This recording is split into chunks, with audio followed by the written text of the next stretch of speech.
Hello friends, how are you? I hope guys you are good. Welcome to Expert Opinion.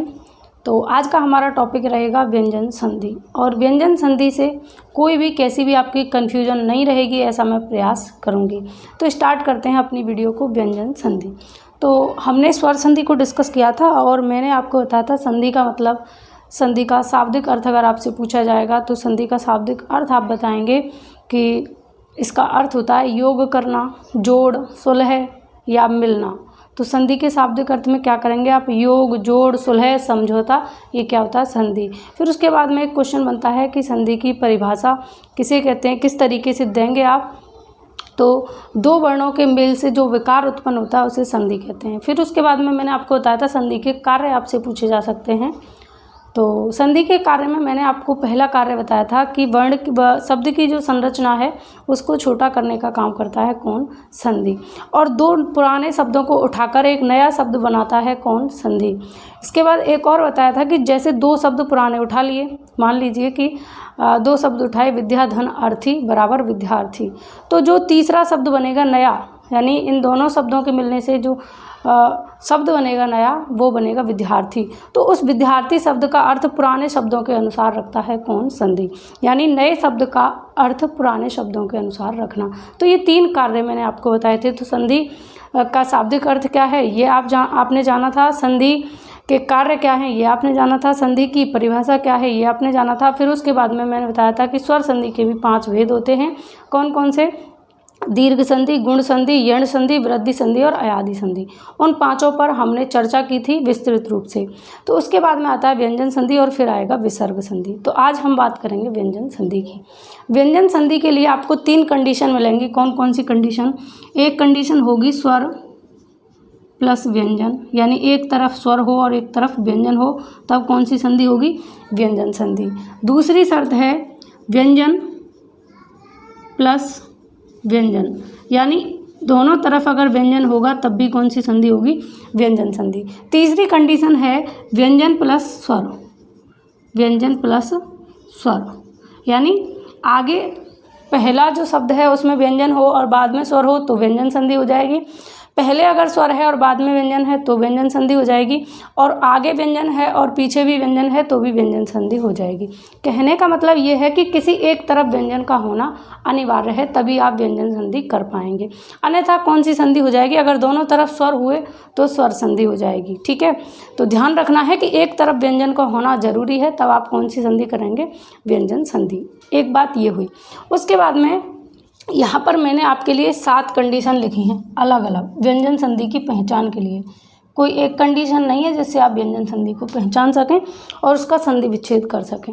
7 condition ये हैं, और अभी मैं आपको 3 कंडीशन और बताऊंगी। यानी व्यंजन संधि की पहचान करने के लिए आपको टोटल 10 कंडीशन में बताऊंगी, जिससे आप व्यंजन संधि का पोस्टमार्टम कर पाएंगे।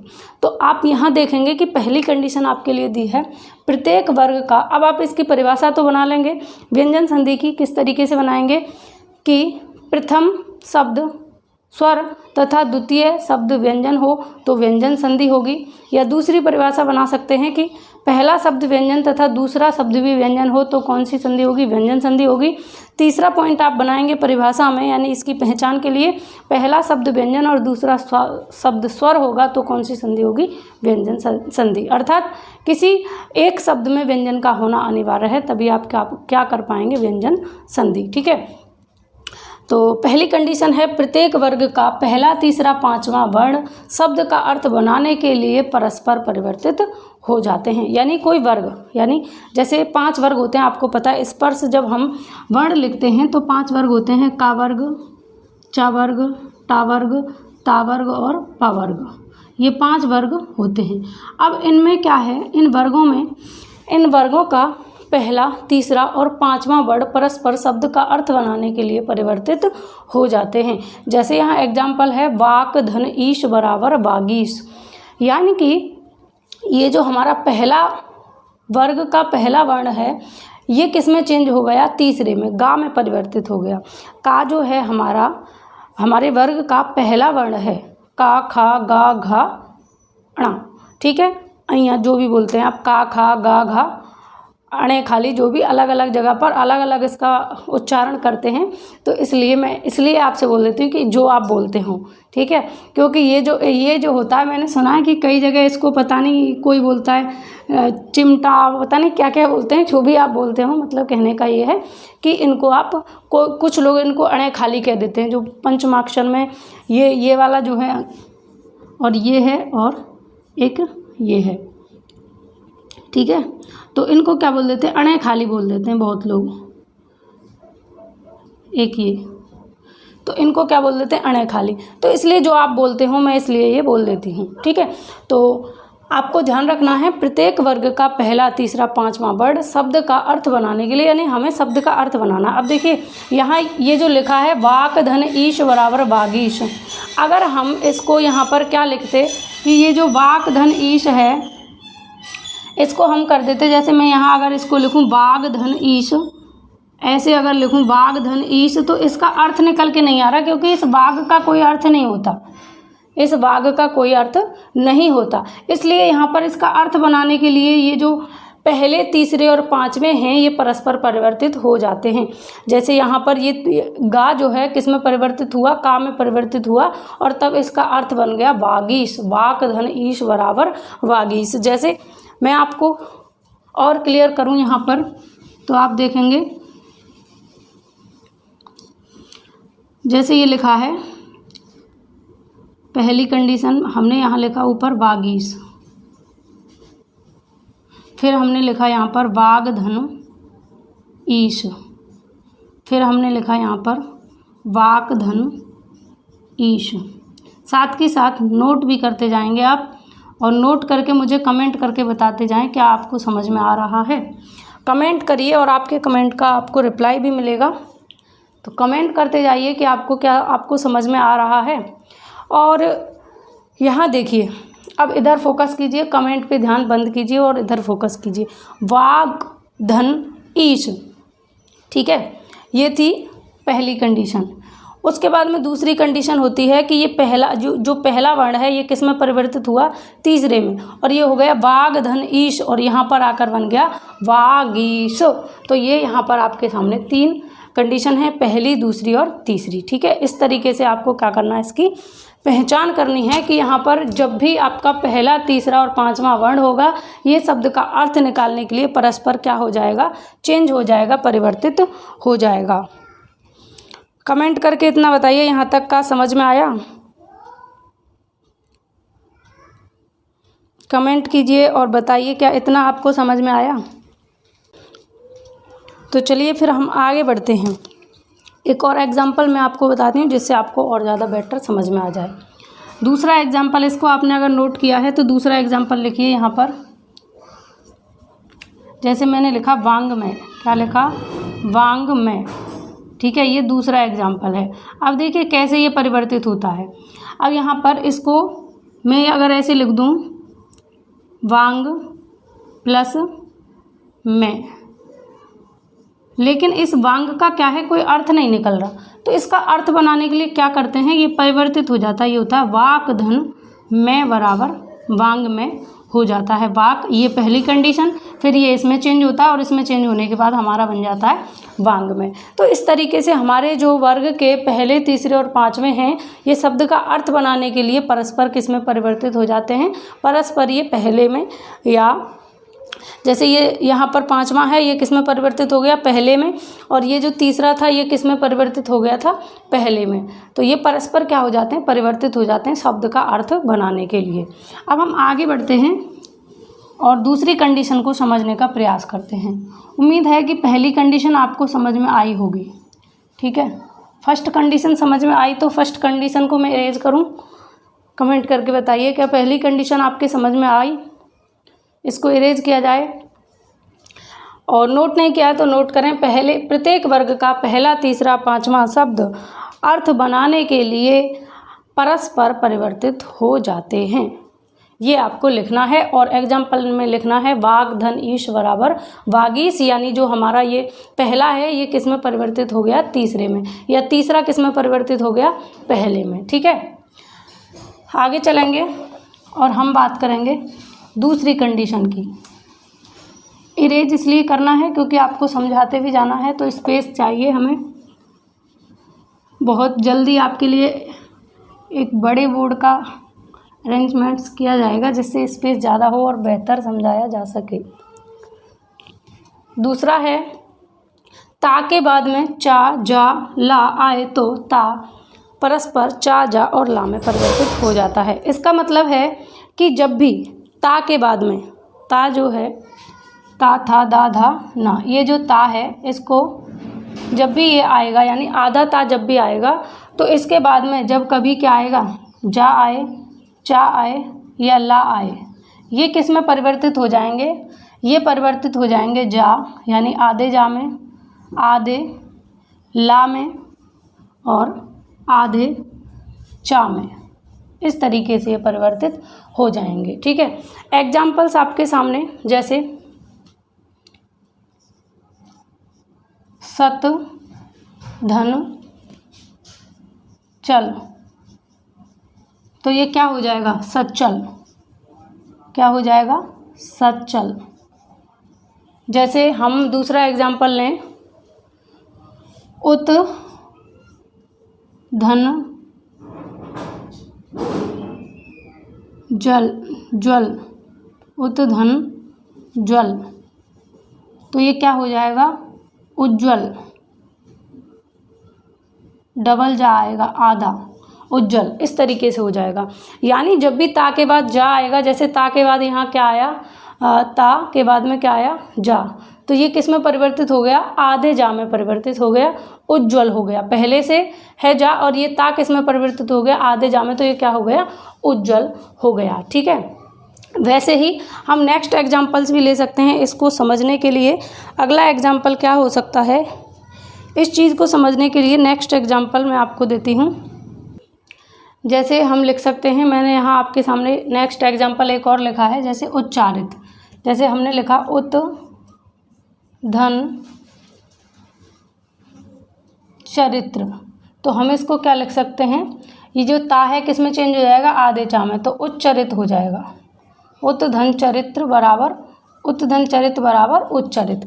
मतलब कहने का ये है कि पहली बात तो संधि से क्या होगा कि आपका जो वर्तनी है वो शुद्ध होगी, वर्तनी शुद्धिकरण होगा। दूसरी बात, आपको अगर दे दिया जाए उच्चरित का संधि विच्छेद कौन सा सही है, तो आप लॉजिक लगा सकें कि ये चा किसकी वजह से हुआ है, तो ये चा ता में, ता जो था उस ता का हमारा क्या हो गया, चा हो गया। ठीक है, तो ये अगर आपको रूल पता है कि ता के बाद जब भी चा जा और ला आएगा तो ये ता क्या है, किस में बदल जाएगा, ये आधे ता में, सॉरी आधे जा में, आधे ला में और आधे चा में, यानी जो वर्ण आया है उसी वर्ण में बदलेगा लेकिन आधे रूप में। ठीक है, जैसे यहाँ पर मैं लिखूँ सत धन चरित्र, सत धन चरित्र, तो ये क्या आया है, चा, तो ये भी क्या हो जाएगा हमारा आधा चा, तो ये हो जाएगा सच्चरित्र। तो अब आप, मुझे लगता है कि अब आप अगर इस तरीके की आपके सामने संधि दे दी जाए तो आप उसका संधि विच्छेद करने में सक्षम होंगे। तो कमेंट करके बताइए क्या आपको इतनी बात समझ में आई। इस तरीके का आपको संधि विच्छेद करने के लिए अगर दे दिया जाए तो आप संधि का विच्छेद कर पाएंगे या नहीं कर पाएंगे, ये मुझे कमेंट करके जल्दी बताइए, जिससे हम आगे बढ़ें, जिससे आगे बढ़ा जाए, ये बताइए। ठीक है, तो इरेज करते हैं इसको हम सेकंड पॉइंट को भी और आगे बढ़ते हैं थर्ड पॉइंट पर।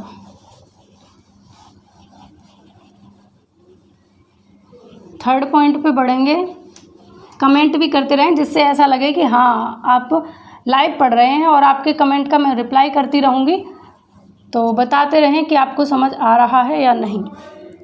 अब अगला है थर्ड पॉइंट, माँ के बाद माँ आए तब माँ द्वित्य या द्विगुण में बदल जाता है। यानी जब भी आधे माँ के बाद में क्या आएगा, पूरा माँ आएगा, तो ये जो माँ है ये द्वितीय यानी आधे माँ में बदल जाएगा। जैसे एग्जाम्पल है सम धन मान, तो क्या हो जाएगा हमारा, सम्मान हो जाएगा।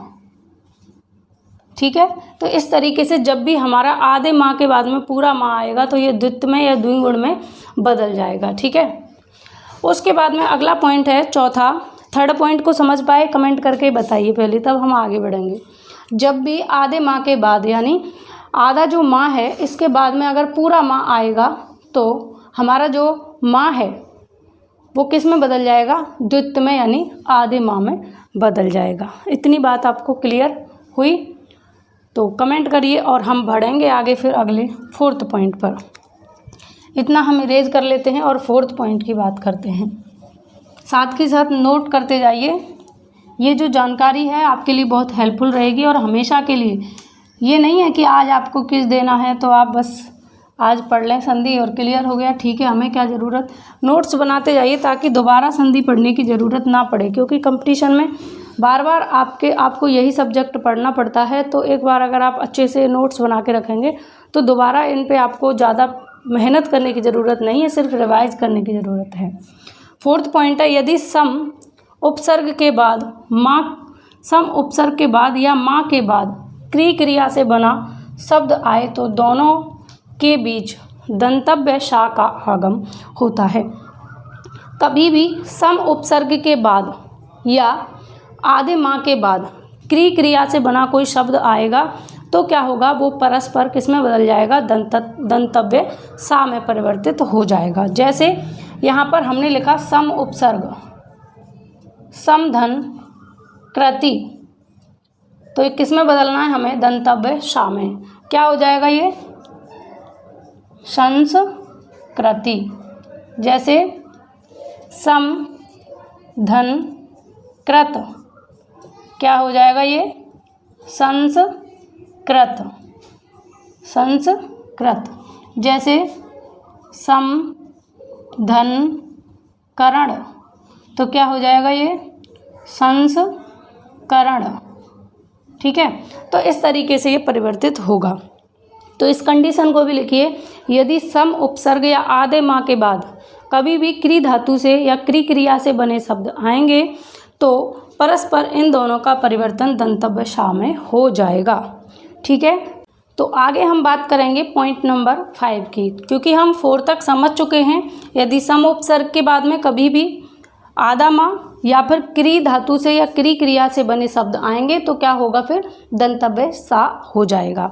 आगे बढ़ते हैं और पॉइंट नंबर 5 की हम बात करते हैं, यानी कंडीशन नंबर 5 आपके सामने क्या होगी उसकी हम बात करेंगे।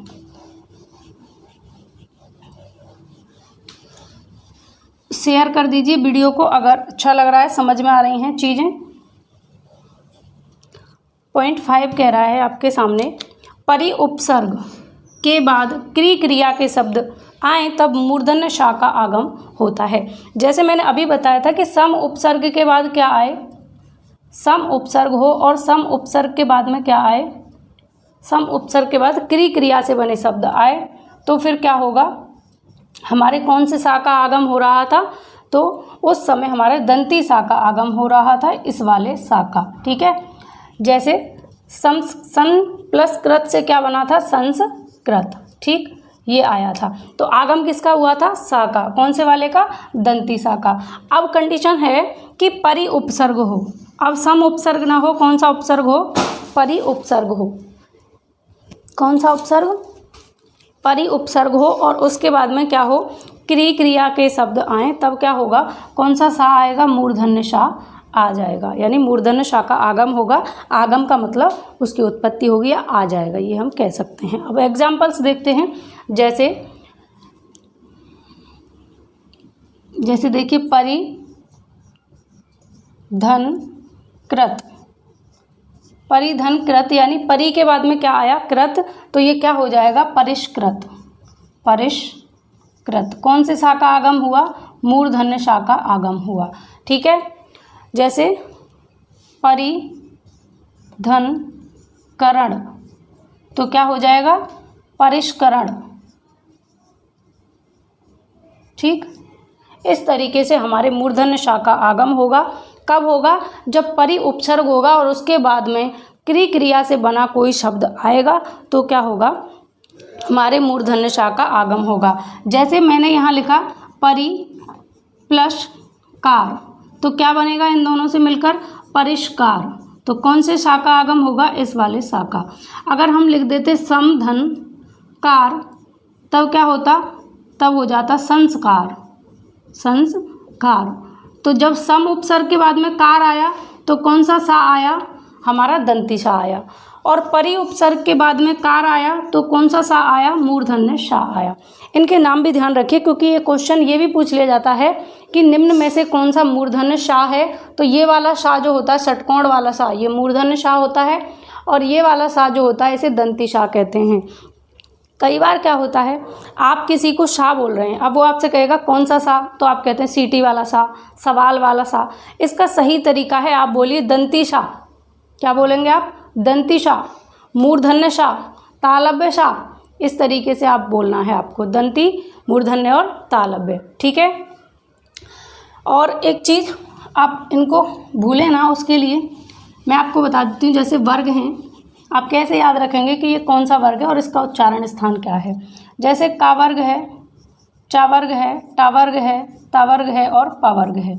ये 5 वर्ग होते हैं, और इन 5 वर्गों को याद करने के लिए आपको क्या करना होगा, यहाँ लिखना होगा कंठ, यहाँ लिखना होगा तालु, यहाँ लिखना होगा मूर्धन्य, दंत, और यहाँ लिखना है ओष्ठ, ठीक है, ओष्ठ या ओष्ठ, ठीक। अब आप इसको याद कैसे रखेंगे, इसकी एक पोएम सी बनाइए, कंठ तालु मूर्धन्य ओष्ठ।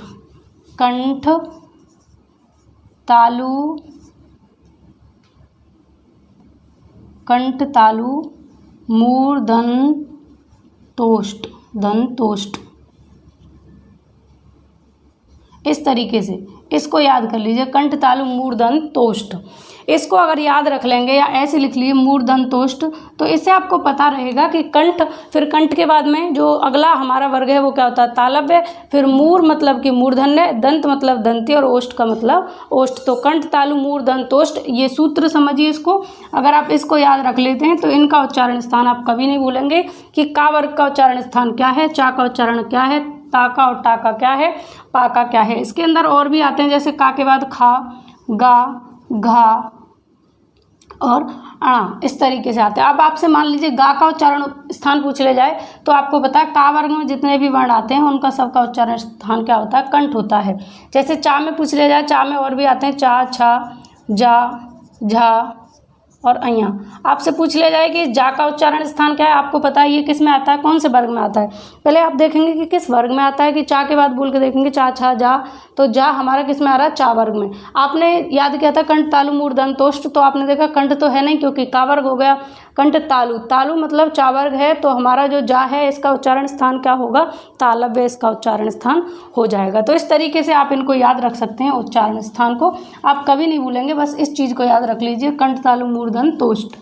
ये एक फॉर्मूला या इसको एक ट्रिक या इसको एक सूत्र आप मान सकते हैं इनको याद रखने के लिए। आप इतनी सारी चीज़ें याद करते हैं, कोई पोएम है, कोई गाना है, तो इसको भी एक पोएम या श्लोक की तरीके से या सूत्र के तरीके से अपनी कॉपी में लिखें और दिन में 2-3 बार रिवाइज करें, आपको याद हो जाएगा। अगली कंडीशन की हम बात करेंगे, कंडीशन नंबर 6 की। कंडीशन नंबर 6 की बात करेंगे, इसको आपने नोट कर लिया होगा। कमेंट करके बताइए कि पसंद आया या नहीं, यहाँ तक का समझ आया या नहीं। अगला है, माँ के बाद अंतस्थ ऊष्म तो आधे माँ का अनुस्वार में परिवर्तन। अब इसका मतलब समझिए, जब भी आधे माँ के बाद में, इस माँ के बाद में क्या आएगा, कोई अंतस्थ वर्ण यानी या, वा, रा या ला, इनमें से कोई आएगा, या आधे माँ के बाद में क्या आए, अनुस्वार। आधे माँ के बाद में, आधे माँ के बाद में एक चीज़ और लिखनी है, यहाँ पर ऐड करिएगा। माँ के बाद में अंतस्थ या ऊष्म लिखा है, अंतस्थ या ऊष्म। उसका ऊष्म का मतलब शा, शा, सा और हा। ये 4 और 4 8 वर्ण हैं। अगर ये आधे माँ के बाद में आते हैं तो इन चारों का, इनका क्या परिवर्तन हो जाता है, अनुस्वार में परिवर्तन हो जाता है। जैसे सम धन योग, सम धन योग, तो ये जो आधा माँ है इसका परिवर्तन किस में हो जाएगा, अनुस्वार में हो जाएगा। तो ये क्या हो जाएगा, सम धन योग का ये आधा माँ किस में परिवर्तित हुआ, अनुस्वार में, और ये हो गया संयोग। क्या हो गया, संयोग। तो हमेशा ध्यान रखना, कभी भी आधे माँ के बाद में या, वा, रा और ला यानी अर्धस्वर आए या क्या आए, ऊष्म व्यंजन आए, तो हमेशा किस में चेंज होगा, अनुस्वार में चेंज हो जाएगा। जैसे हम ऊष्म व्यंजन के लिए एक उदाहरण ले लेते हैं, जैसे सम, धन, हरण, तो ये हो जाएगा समहरण।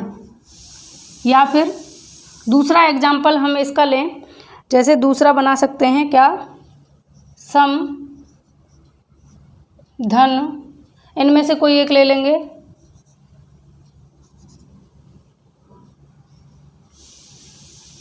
वार, तो ये क्या हो जाएगा, समवार। ठीक है, इस तरीके से।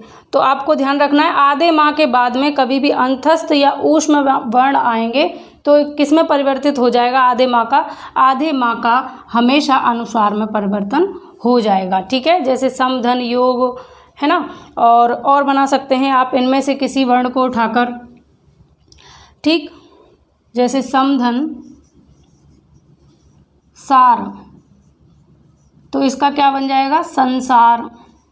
ठीक, तो ये जो आधा माह है ये किस में परिवर्तित हो गया, अनुस्वार में परिवर्तित हो गया। और ये जो सा है ये हमारा दंती सा है और ऊष्म व्यंजन के अंतर्गत आता है। ठीक, जैसे हमारा ये या है, ये अंतस्थ व्यंजन के अंतर्गत आता है, यानी अर्ध स्वर के अंतर्गत आता है।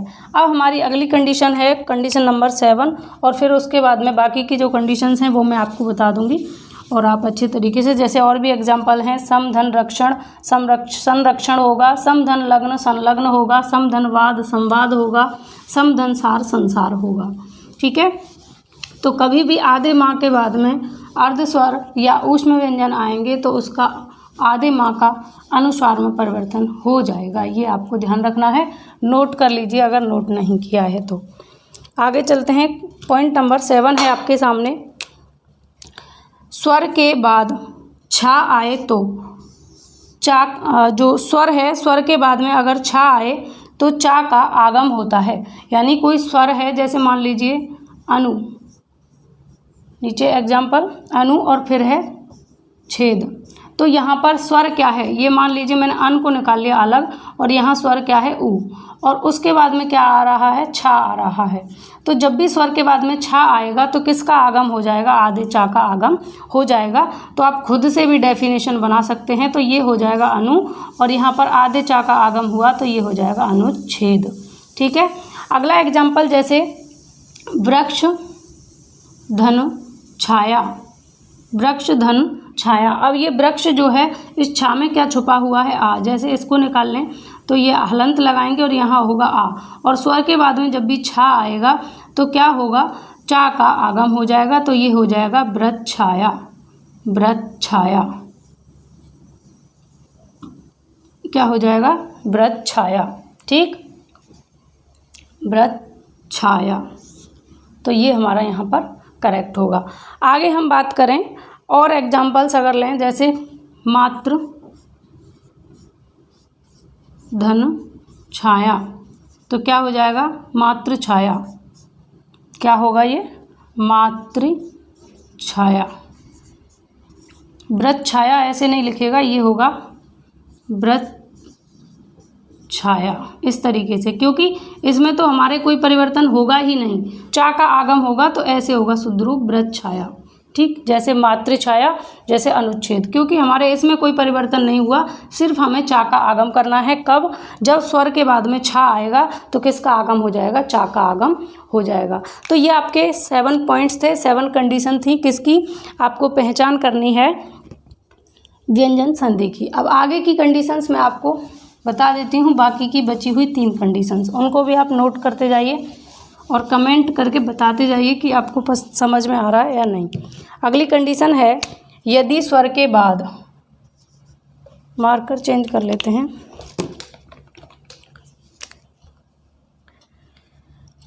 यदि स्वर वर्ण के बाद सा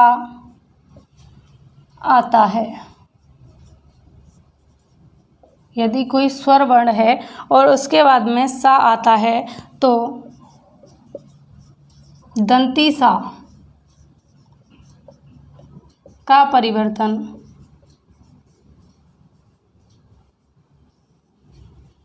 दंती सा का परिवर्तन मूर्धन्य सा में हो जाता है। ठीक, मूर्धन्य सा में हो जाता है।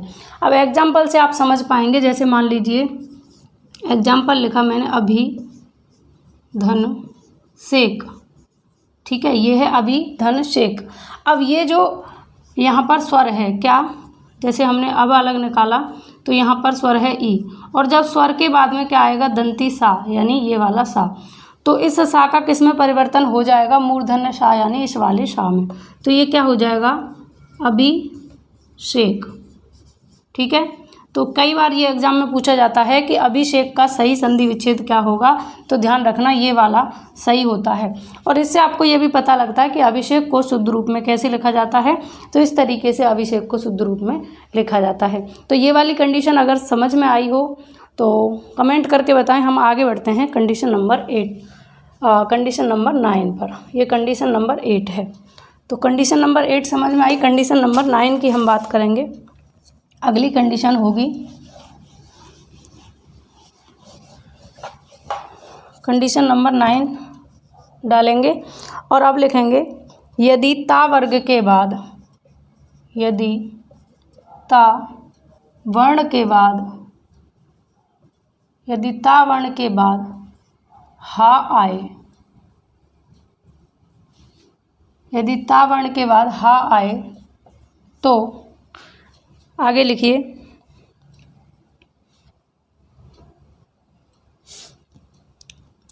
यदि ता वर्ण के बाद हा आए तो ता का दा में तथा हा का धा में परिवर्तन हो जाता है,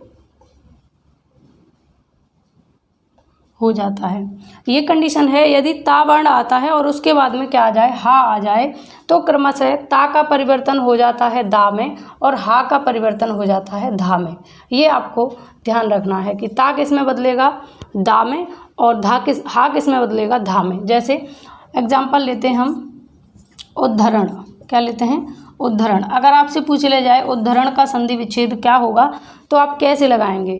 आप इस वाली कंडीशन को फॉलो करेंगे कि ये जो दा है ये किससे बदल के आया है, ये ता से बदल के आया है, और ये जो धा है ये किससे बदल के आया है, हा से बदल के आया है।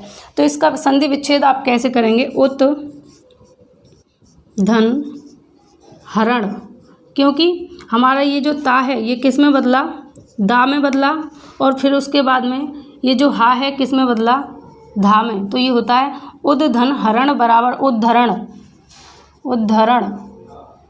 लेकिन सही संधि विच्छेद क्या होगा, ये उत धन हरण। ये मूल रूप है, ये मूल रूप है। ये पहली कंडीशन है, ये दूसरी कंडीशन है, और ये तीसरी कंडीशन है। तो सही संधि विच्छेद होगा उत धन हरण बराबर उद्धरण। ये वाली कंडीशन आपको ध्यान रखनी है। इस एग्जाम्पल को आप नोट करेंगे। अगला एग्जाम्पल अगर मैं लूँ तो जैसे पद्धति, पद्धति, तो इसको कैसे अलग करेंगे, पत धन हति, पत धन हति। कुछ लोग क्या करेंगे, ऑप्शन में देखेंगे पद धन धति, ये देखा और लगा दिया पद्धति, लेकिन ये गलत होगा। सही संधि विच्छेद होता है पत धन हति बराबर पद्धति।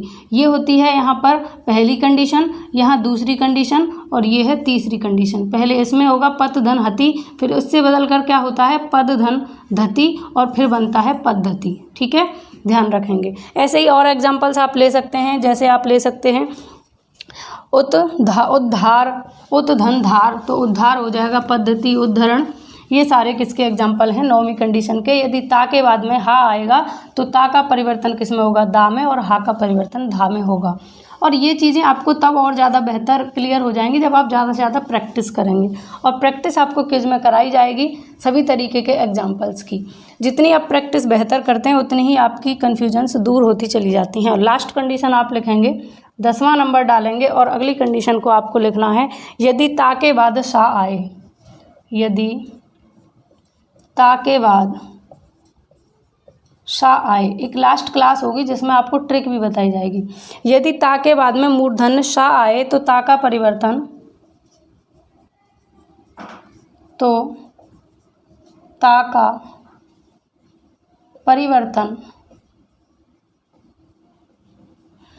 का परिवर्तन चा में तथा शा का परिवर्तन छा में हो जाता है।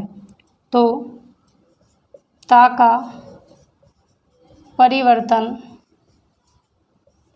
चा में तथा शा का परिवर्तन छा में हो जाता है। ये कंडीशन लिखिए, इतना नोट कीजिए पहले, फिर हम एग्जाम्पल्स करेंगे।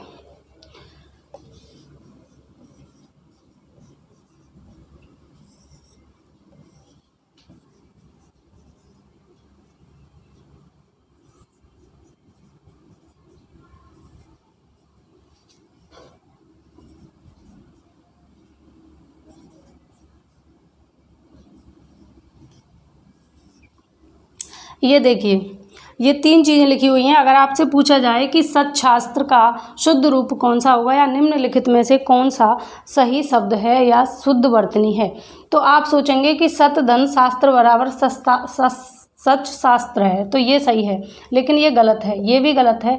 सही है ये वाला सच्छास्त्र। ठीक, ये कैसे बना अब इसके बारे में जानेंगे। इसको विच्छेद करेंगे तो क्या होगा, सत धन शास्त्र। ठीक है, क्या हुआ, सत धन शास्त्र बराबर सच्छास्त्र। कैसे बना, इस ता का परिवर्तन किस में हुआ, चा में, अर्ध चा में, और इस सा का परिवर्तन किस में हुआ, छा में, तब ये बना सत धन शास्त्र बराबर सच्छास्त्र। तो इसको करेंगे स, फिर आधा चा है, चा और छा पूरा है, और इस तरीके से ये बन गया सच्छास्त्र। ठीक, तो ये हमारा करेक्ट होता है। अगर वर्तनी में पूछा जाए तो ध्यान रखना, तो संधि हमें क्या सिखाती हैं, शुद्ध वर्तनी सिखाती हैं। तो इसका क्रम क्या होगा कि पहला क्रम होता है सच, पहला क्रम होगा सत धन शास्त्र, ये फर्स्ट क्रम है यानी पहली कंडीशन। फिर दूसरी कंडीशन हो जाती है, इसका परिवर्तन क्या होता है, चा में, और फिर हो जाता है ये हमारा शा किस में बदल जाता है, छा में, और ये हो जाता है सच्छास्त्र। और तीसरी कंडीशन जब आती है तो इसका पूरा संधि बन के तैयार हो जाता है सच्छास्त्र, इस तरीके से। तो ये पहली कंडीशन, ये दूसरी कंडीशन और ये तीसरी कंडीशन। ता को किसने बदला, किस में बदला, चा में, सा को किस में बदला, छा में, और तब बन गया सच्छास्त्र। ठीक, इस तरीके से। ऐसे ही एक और है उच्छ्वास, तो ये हो जाएगा यहाँ पर उत धन क्या होगा,